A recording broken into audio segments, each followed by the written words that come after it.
Bloomberg Audio Studios. Podcasts, radio, news.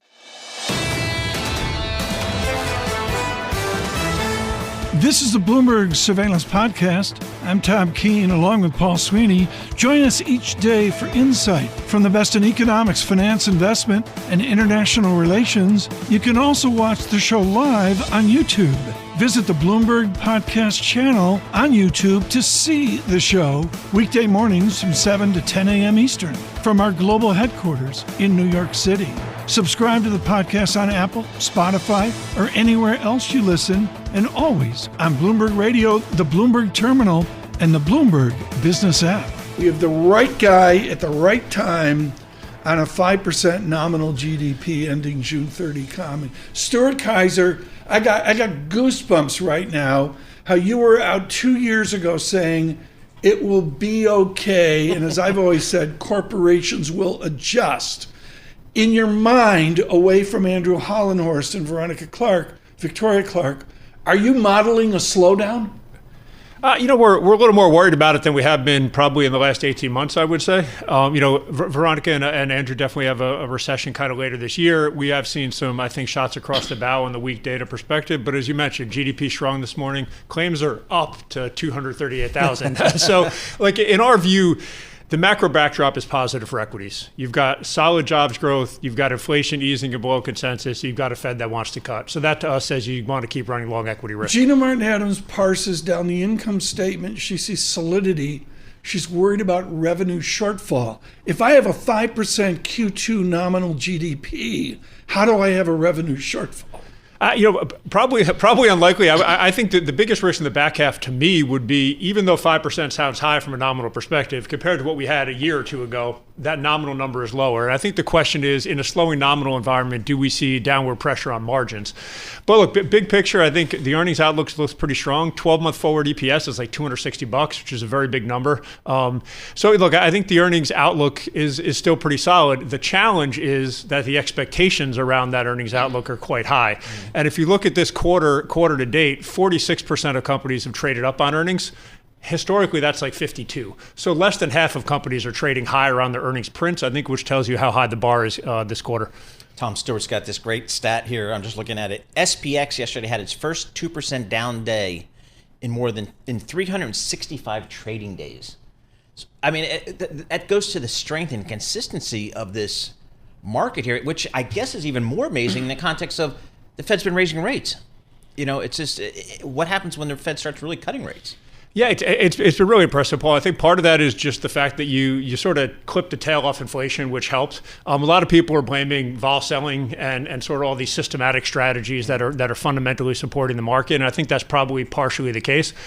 There's a flip side to that coin, though, right? Coming out of yesterday, the size move we saw in the S&P means volatility target funds are going to sell about $75 billion of equity over the course of the next couple of days. So the question is, yes, we've had a very low volatility rally. Now that we've broken out of that range, the test is going to be, have we broken out of the range, and do we end up a little bit untethered, or do we get a strong GDP number and we solidify ourselves? How long does it take for these sophisticated institutional strategies to activate, and then they clear the market and the market's left to itself? Is it hours? Is it days? Is it, when they bring out Twister 3? When is it? I think it's more in the days category, Tom. The vol target funds, for instance, do it over a kind of a T+2 basis. The CTAs are doing it sort of in real time, but they're obviously responsive to each day, right? You're down yesterday, you sell. If you're up today, you might buy. So I would say, you're talking days, not necessarily hours, but it would depend on the strategy and, depends how actively managed they are. I mean, you think about Citi, just the most global of all firms in New York, London, Hong Kong. Your traders talk to everybody. What's the chatter been over the past couple of days? Any panic coming back, or are they just saying, it's pretty orderly trading here? Yeah, I would say we haven't seen outright panic necessarily. Yesterday, we were about 33% better to sell on the desk, which is a significant amount of risk reduction. In tech, you were 2.5 to 1 better to sell. So we definitely saw in tech yesterday some people taking out risk. That said, through the pipes, it looked like retail was pretty actively buying those tech stocks. So look, people that wanted to be in NVIDIA or SMCI or ARM or one of these stocks may be looking at this pullback as them getting a second bite at the apple in terms of getting right back engaged. And if that's the case, that's positive. So within your securities analysis team at Citigroup, what do you do with Google? Do you let the thing settle down for X number of days and then repurpose Google? My head is spinning over, Paul, you understand it, I don't, gamma trading and all the rest of it. For conservative, normal, hey, I've got to fund my retirement plan investors. This is an opportunity, right? I think ultimately people will look back at these Google earnings and say they were actually quite solid. Obviously, the YouTube side of it was a little bit weak, but the other sides were positive. The read across from a Google perspective, I think, was on the CapEx side of things. The AI trade this year, there's been an ongoing debate of, do I own the CapEx spenders or do I own the recipients of that CapEx? And I think what you saw with Google kind of guiding down a little bit on the CapEx side, it really got people's antennas up. So the issue there is not a Google issue only. It is a feedback loop to the other parts of the ecosystem. Apple does a very clear presentation. I sit there at 4:12 p.m. People go, what do you do when you go home? I walk the dogs, and I take the famed surveillance nap. I got a beverage of my choice in my hand, and I'm looking at the Apple numbers, and I'm seeing this hysteria out there within financial media, and I'm looking at the cash flow statement going, why? And I don't mean to pick on Apple. It could be any of these other stocks, like Google the other day. They had a solid quarter. Solid free cash flow. How about that? As Tom's talking about some of those big names, we've seen a real kind of rotation the last few weeks into the small cap. Looking at the Russell outperforming the small cap Russell 2000. Is that a thing? I think it's a thing if you believe in the soft landing. Okay. So I think what you saw late last year, middle of June on the June FOMC and July 11th on CPI, is when you get soft landing data, which is solid jobs and downward surprises on inflation, especially if the Fed wants to cut in the background, people gravitate toward these soft landing trades. And the target for those trades is small cap, it's regional banks, it's things of that nature. So I think what you've seen is the market sort of going through a soft landing trade for the moment. We think it's more tactical. I don't necessarily think that's sustainable over a medium-term period because Andrew Hohenhorst and team do have a deceleration in growth. A lot of people have said, small cap's an election trade. I think that's reverse engineering a narrative. I think this is very much a macroeconomic data trade. Keep talking. The market just went green with Stuart Kaiser. Where are we at the end of the year? I understand that's deep and long term for you. But where are we at the end of the year? Look, our research side, Scott Cronert, they're at 5,600 end of year. I think we're higher than we are today at the end of the year personally. Obviously, if we get a recession, that's not going to be the case. But our view is, as I mentioned, you run long equity risk unless and until that U.S. job market cracks. Yep. If the job market remains strong, you remain long equities, and I think we're higher into year end in that case. Hugely valuable. Can't say enough about it. Stuart Kaiser with Citigroup, head of U.S. equity trading.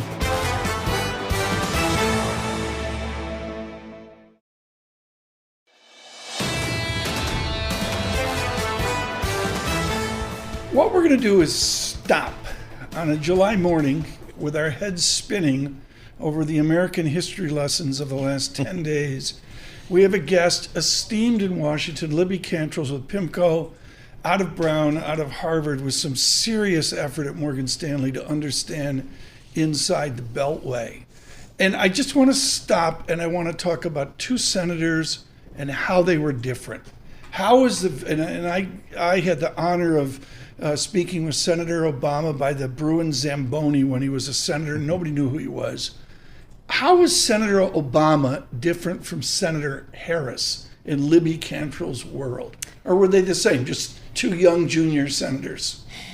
So Senator Obama actually had fewer years of service than Senator Harris did. Remember, he was only in the Senate for 2 years before. 2 cups of Senka. Yeah, right, exactly. And she was there for 4 years. I do think that maybe a similarity, though, is that they both knew that they were going to be pursuing national office when they started their jobs in the Senate. So that they knew that the Senate was not sort of their landing place, that they had. And I think that if you look at both of their records, that's sort of emblematic. Some of the things that they voted on were probably trying to tee them up for a national race versus just, again, staying in the Senate. I'm a prosecutor, an attorney general in California. I'm parachuting into the Senate, which is all collegiality, smiley teams, put your napkin in your lap in the Senate lunchroom. The rap on her is she's had trouble building a team. Discuss that. Yeah, I mean, she's had, I think, management staff issues really since she was a DA in San Francisco. So this is something that will be a liability. Obviously, building a national campaign in a very short period of time, basically building a plane while you're flying it, is challenging to begin with. But you've lived this. Do they change? Can she improve team building? I mean, there are a lot of tailwinds, to continue the airplane metaphor. She has, she has the entire kind of Democratic Party apparatus. She has lots of national figures who are endorsing her and supporting her. So people are incredibly incentivized to see her succeed. In some ways, she might actually benefit from a shorter campaign because you don't have the time to sort of pick her apart, pick the campaign apart that you would in just sort of a general election cycle. So this is so extraordinary.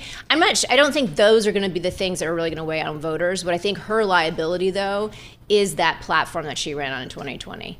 And of course, for the Democrats, it may not be an issue, but to get those swing voters in those 6 states that she needs to in order to win the presidency, the fact that she has advocated for Medicare for all, the fact that she basically is, talked about open borders or what have you, or fewer, repercussions for folks coming over the border. I mean, all of those things will plague her. So, Tom, to your question, will her management style, maybe that will plague her? Maybe. But is that going to be the big headwind going into November? Probably not. It's going to be more of trying to defend that record. It seems like the Democrats have some renewed momentum here. What are you telling the fund managers at PIMCO about what's happened over the last 72 hours and what the next several months might entail? What are you telling the PMs? Yeah, of course. While the horse race may or may not be interesting, the thing that our traders really care about is like, what does this mean for the economy? What does this mean for markets? And I think that in many ways, this is just reset the race, right? And so if you were putting odds on a Biden presidency and sort of the composition of Congress, you would have said, wow, the chips are really stacked in favor of Republicans last week. That has changed. Okay. And I think that is not only the top of the ballot, but really the down ballot. I mean, the composition of Congress really matters for the things that actually investors care about, for fiscal policy, for tax, and for spending. And a Republican sweep looked like it was much more likely as of last week than it does today. So of course, it's still early days in how Harris will do versus Trump, but there's so much more renewed enthusiasm. And I think the big challenge for Democrats going into the general, if Biden were on the top of the ticket, was lack of enthusiasm. And that has changed. Right. I mean, what do you make of, the fundraising? We had a story yesterday on the Bloomberg about how some of the big Wall Street folks are lining up behind Harris. But I guess what got me was the reporting that $100 million was raised by the Harris campaign in the 24 hours after Biden announced he was stepping down, and 62% of those were new donors. Yeah, and they were relatively small donors. Yes. I think that was the thing. I mean, these big donors are kind of coming back home, if you will. Mm-hmm. They were sort of sitting on the sidelines when Biden was the top of the ticket. But really, the fact that there's so much more renewed energy, the fact that she is appealing to some of the constituencies that the Democrats need in order to win, like young people and like African Americans, and I think the grassroots fundraising sort of is a reflection of that. In the craziness that we're living, folks, I do work more than 3 hours a day. It's hard to believe. I don't work a day like Cantrill, but it's fine, or Lisa Mateo. But Libby, I was reading the Pew Research Topology report where they divide Americans into 9 groups, and there's 3 or 4 shades of Democratic Party. She's going to be painted as a Bernie Sanders, Liz Warren progressive. Is she? Is she that? I don't know. I think that's another issue, is that voters don't really know what she stands for. Mm-hmm. I mean, obviously, when she was the DA, when she was the Attorney General in California, she could have been characterized as center-left, almost even centrist in terms of some of her approach to sort of law enforcement and what have you. But when she got to the Senate, and this is your previous question, Tom, when she got to the Senate, she knew she was going to be running for national office, and she did pivot pretty far left, again, on some of those things like Medicare for all, like defunding the police, like stopping fracking. And these issues will matter to swing voters. So I think this will be her challenge, is almost reintroducing herself to voters in a way that maybe is more reflective of where she really stands. Because the liberal, the sort of progressive liberal that we saw in 2020 running for the primary against Elizabeth Warren, she will not be able to win the presidency if that is her platform. Who's debating who going forward? I mean, Harris is going to debate Trump, Vance, and how does that work? And who decides how that plays out? Yeah, because I'm looking forward to that. I'm looking forward to this. I do think, and I think one of the reasons why there's so much renewed optimism is because Harris, like her or not like her, I mean, will be able to litigate the case against Trump better than Biden was able to, right, in terms of the June 27th debate. So the running mate, her selection of the running mate, I do think will be important just in terms of reflective of her judgment. And obviously who she picks her running mate will then debate J.D. Vance. TBD on the dates. There were some dates thrown out when she was the vice president and now when she was the running mate, and now that's changed. September 10th is still potentially the date where there might be a Trump versus Harris debate. And of course, just in terms of history, that is much more typical. Usually we see the debates after the conventions. The fact that we saw this debate in June was, of course, what the Biden world wanted. Pretty unprecedented. 10 seconds. Who's your VP pick? Who's the common sense pick for her? I think Mark Kelly. I think Roy Cooper. I think Josh Shapiro. William McRaven was rumored for a very hot second. He's a general who obviously killed Osama bin Laden. That would have really shored up the ticket. But I think one of those gentlemen would do a nice job of balancing. Would you leave PIMCO if you were on the list? No comment. Libby Cantrill, thank you so much. Thanks so much. Appreciate it. Pacific Investment Management Company, and of course her really expertise on the halls of Congress and the policy of America. This is a joy. This is someone Paul Sweeney knows from Duke. There are young Turks and academics, and in this case coming out of Stanford, who just start writing. His book, Goldilocks Globalism, has created a stir. And Paul, it centers around, like in 2016, both candidates walked away from TPP. They walked away from the Pacific. And the only tool we have is a blunt instrument of tariffs. And we've seen that from both the Trump administration, but staying with the Biden administration as well. We're seeing more and more talk, more and more tariffs. I guess really saying it's part of economic security, and that's something new. Tim Meyer joins us, associate professor of Duke Law. Tim, can you put into context why we're seeing more, I guess, economic policy being vested in the presidency as opposed to Congress? Sure. So, I think presidents have long used foreign policy as a vehicle to get around gridlock in Congress. The president has long been thought to have a pretty wide degree of latitude in making foreign policy. It's very common to talk about presidents, especially in their second term, pivoting to foreign policy.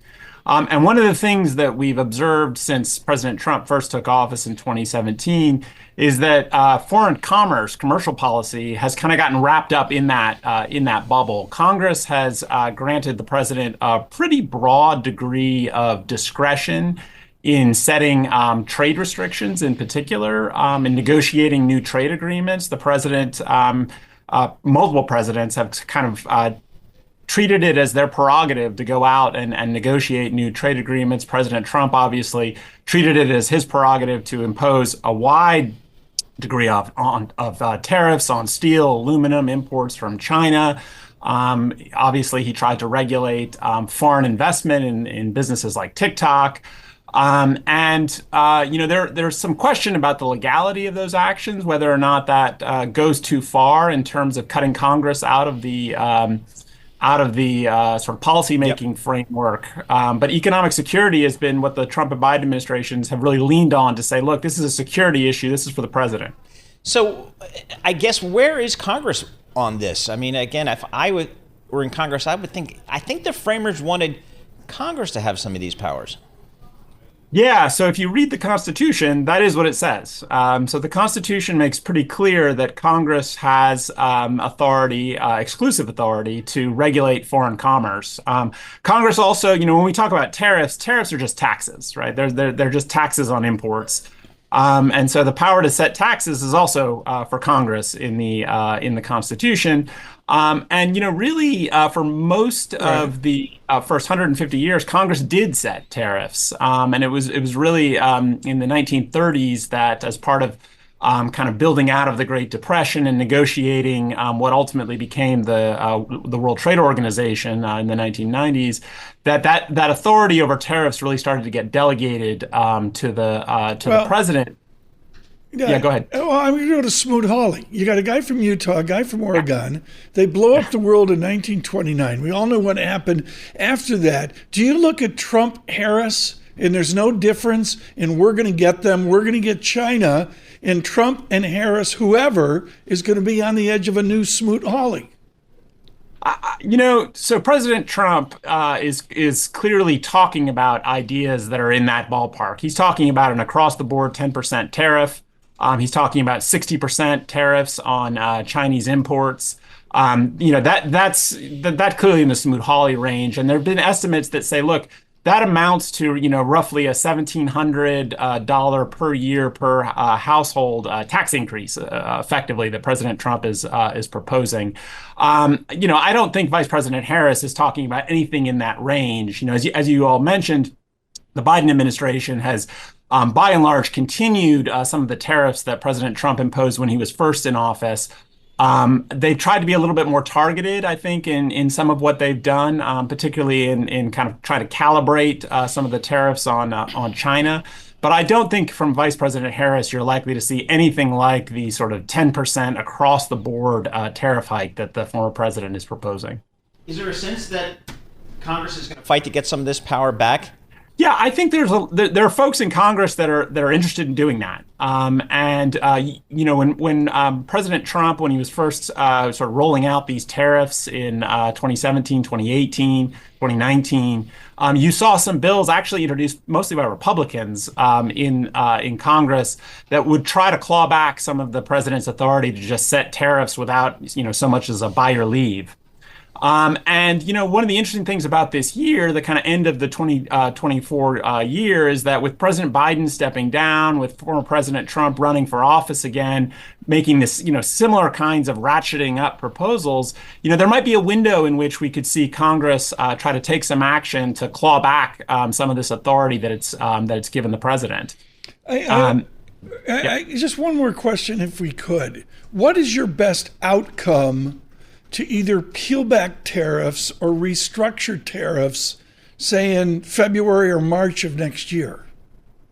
So, I think that what would ideally happen here is that Congress would pass a statute that would amend a whole bunch of existing authorities that the president has and say, look, the president has authority to impose new tariffs for a certain period of time, say 90 days, 180 days, in case there's some sort of emergency. And then those tariffs automatically sunset unless Congress enacts them by law. And that gives the president the flexibility to deal with actual emergencies without creating the kind of situation we live in today, in which the president is basically using tariffs to set what amounts to sort of domestic tax policy. And that would really restore Congress's role in setting what is effectively tax policy. This has been wonderful. Thank you so much. Tim Meyer with Duke Law.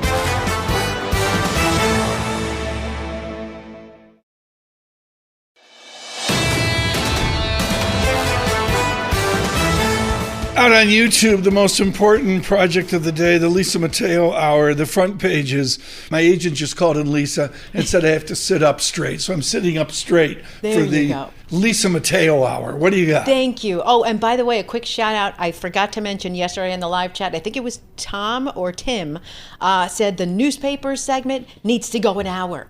I'm with him. Get that sponsored. I missed that. Yeah. Skimmed over that one. We're starting with the Paris Olympics, all right? It's barely begun. You had a few soccer games started, okay? But there's already a cheating scandal that started with the Olympics, okay? This is for women's soccer. This is from the Washington Post. They say that Bev Priestman, she will not coach Canada in its Olympic women's soccer game against New Zealand today.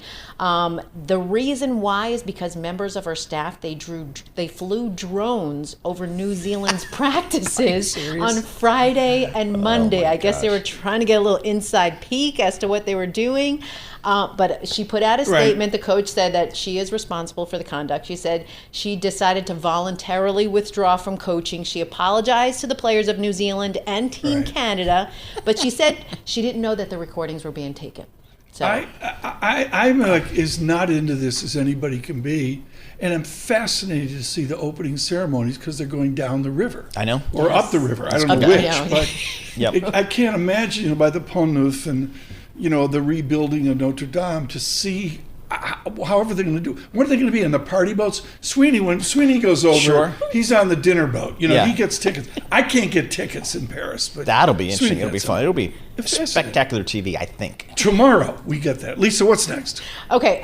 Big news. Oh, this is big news. Real life succession playing out for the Murdoch family. Okay. So the New York Times, they got their hands on a court document. It showed that Rupert Murdoch, in this legal battle with his 3 children, he's looking to change the family's trust to hand control of the media empire only to his oldest son, Lachlan, instead of all 4 kids. Yep. So the Times are saying it caught his kids, James, Elizabeth, Prudence, by surprise. Now they want to challenge the action. This is Succession. Court. I mean, it's playing out in real life. Paul, can you run an enterprise like that by committee? No, but that's certainly what Rupert did at the beginning was says, I'm going to set up, they're all equal. Correct. After I die, they figure it out. But now what he's saying is, my 3 of my offspring, they don't necessarily share the editorial view that I and my son Lachlan share for Fox in particular. Yeah, but the way we need to get ahead of that before anything happens. He's not taking equity from him. It's just who's going to run it. Who's going to run exactly. Okay. Yeah. And that is going to be, I mean, you could have an HBO series about this, maybe call it, I don't know, Succession. That would be good. That would be a good story. You could do that. The idea generation off the Sweeney desk is just extraordinary. Next. Okay, you know how parents go back and forth with their kids about the screen time, right? Well, this is becoming, I know you're going to laugh at this, it's becoming a thing in zoos with zookeepers and gorillas. Okay, the gorillas are getting too much screen time. Who gives them the screen time, and what screens do they Here's get? the thing. Okay, so sometimes the zookeepers do it. They show them their phone, and they're amazed because the gorillas actually go on, and they're cognizant of it. They like to watch the videos of themselves and other gorillas, and they go like this to the screen. If you're on YouTube, you're watching me swipe on the screen. They like to swipe and say, "Okay, next video." So they're getting attached to it. But the visitors to the zoo are also holding up their phones to attract the gorillas because the gorillas like the videos. So the zoos are going back and forth about this. It's this big battle, whether they should allow it, whether they should not, how much screen time they should have, how much screen time they should not have. I never thought I would be talking about this, but it's become an issue. It's a thing. This was in the Wall Street Journal. Yeah, so it's becoming a problem in the zoos. I think you got to limit the screen time for the gorillas, no question. I'll Can be in charge of I do my annual that. shout out to late Julian Robertson and his wife. They ponied up millions so we could do tigers at the Bronx Zoo like nothing. And you go up there, it's immaculate, and I guess it looks a little bit like Africa. I don't know, but the Robertsons really donated an immense amount to trying to make a zoo better than a piece of concrete. Yeah. And they really did a great job. What do we got next? It has. Okay, Tom, I know you're a big fan of your chair. Like the office chair has to be like set and perfect and great. Couch demand, office chairs, they're on the rebound now. You have furniture maker Miller Knoll. They're saying they were in this 2-year rut, but now they're seeing corporate clients, global retail orders starting to grow. People are coming back to the office. That's what they're saying. So now they need the more office chairs. But it's beyond this. They're also saying for healthcare facilities, lobby, in-room patient seating, they need more chairs and more people coming into the doctor's office. They're also rethinking, instead of regular tables and chairs, sofas, coffee tables, office furniture, lounge chairs. I had all of that at Credit Suisse in my office. I had the sofa, the conference table. Then my kids came to my oldest kids came to my Bloomberg desk and they say, "Dad, what happened?" So they do a little bit differently here at Bloomberg. So that's kind of the switch that they're making. People, they want people to feel better when they come back to the office, so they're doing lounge areas within the office. It's a huge deal because, frankly, most of that stuff, particularly the European stuff, doesn't fit me. I was in Davos. They put me in a lovely, lovely, fancy condo way above my pay grade, and I sat down in a chair and broke it. No. What else can I say? I'm kidding. And I wish they designed things for American size. Oh. There's a very few. There's one in the recording industry that everybody's the standard chair. Well, you're a bit taller than American size. There's that. We got one more? That's it. We're good. We're good. That's it? Lisa Mateo, the newspapers. Thank you as well. This is the Bloomberg Surveillance Podcast, bringing you the best in economics, finance, investment, and international relations. You can also watch the show live on YouTube. Visit the Bloomberg Podcast channel on YouTube to see the show weekday mornings from 7 to 10 a.m. Eastern from our global headquarters in New York City. Subscribe to the podcast on Apple, Spotify, or anywhere else you listen, and always on Bloomberg Radio, the Bloomberg Terminal, and the Bloomberg Business app.